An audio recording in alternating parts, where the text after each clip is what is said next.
day 9, January prayer and fasting. And this is Leviticus 9 summary. Now, Leviticus 9 is all about now that Aaron and his sons, or Aaron was consecrated, it's about what they did. And it's also talking about, it's the 9th day, 8th day rather, because remember the last chapter, it took 7 days for them to be consecrated, a process, and they stayed in the tabernacle, round by the tabernacle. Now on the 8th day, it's now they're ready to serve. He's ready to serve. So it's a new beginning. 8th, like new beginning. It's like they had to do all that preparation, almost all that training. They had to go through sacrificing every day. So now on the 8th day, they're still doing the same similar sacrifice they've been doing, but now Aaron's also doing one for himself. So it's showing like you have to still do a burnt offering.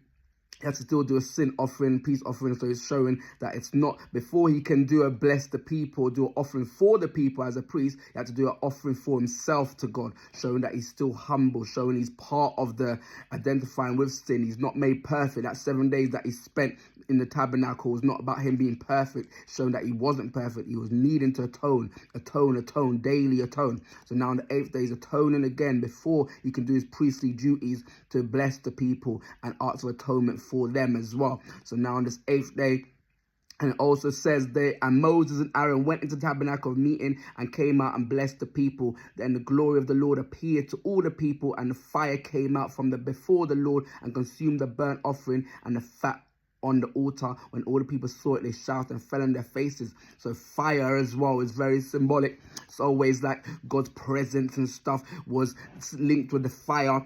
Some don't know how exactly it happened. Was it like a lightning rod? Remember the fire, like when the priests and Moses were doing the work as God's priest and taking the sacrifices, it was God's fire that came supernaturally that actually burnt it and consumed it. So this is the same fire. When it would have been a marvelous sight. They wouldn't know, it would have been something amazing that they were in awe. And when it says fell to their faces, that was the most respectful way of worshiping God, when you fall on your face and really flat out worshiping God, showing that he has the supreme authority, showing the utmost respect. And the other things we notice before at the start of the chapters, talks about the elders came forward, and also it talks about the glory of God will be seen. So the 7th day before, when they were getting consecrated and doing all those things and doing the fellowship with God, it didn't talk about the glory will be seen. This sacrifice now, it says after you do the sacrifice, the glory of God will be seen and God will come before them, basically. So this is all preparation for God, and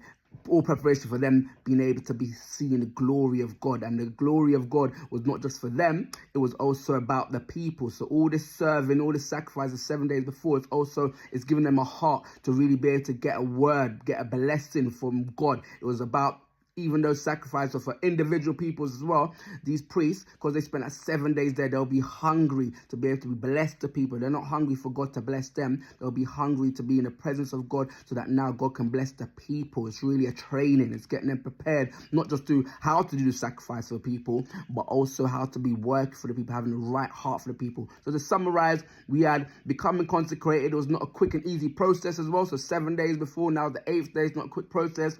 Then on the 8th day, God was ready to do a new work through the priests. Elders are also the bearded ones in Hebrew. That's what it means, elders. So elders in most places are seen about age. So when it's talking about the elders, also representing the nation, it's also about the white, like the bearded ones linked with age and respect, basically, and authority. So previous sacrifices were in preparation of the Lord to appear. Other summary, Aaron had to first deal with his own sin, and only then he could truly function as a priest, ready to serve the other people. So that's why the 7 days was there. His washing, sanctification, justification, consecration, waiting with and for the Lord, his identification with the people, because remember, he would be laying his hands on the bulls as well to share his offering and stuff like that. And humility, each made him desire blessing for the people more than a blessing for himself. We talked about in the last bit, to summarize, Moses and Aaron went into the tabernacle meeting in this chapter now. So now, because he's been consecrated, because he's now a priest, he's able to actually do his priestly duty and go into tabernacle meetings. Remember, only priests could actually go in there. Then fire was often associated with God's presence and work. And then last, when all the people saw it, they shouted and fell on their faces. So it's really a chapter really showing the glory of God in the process.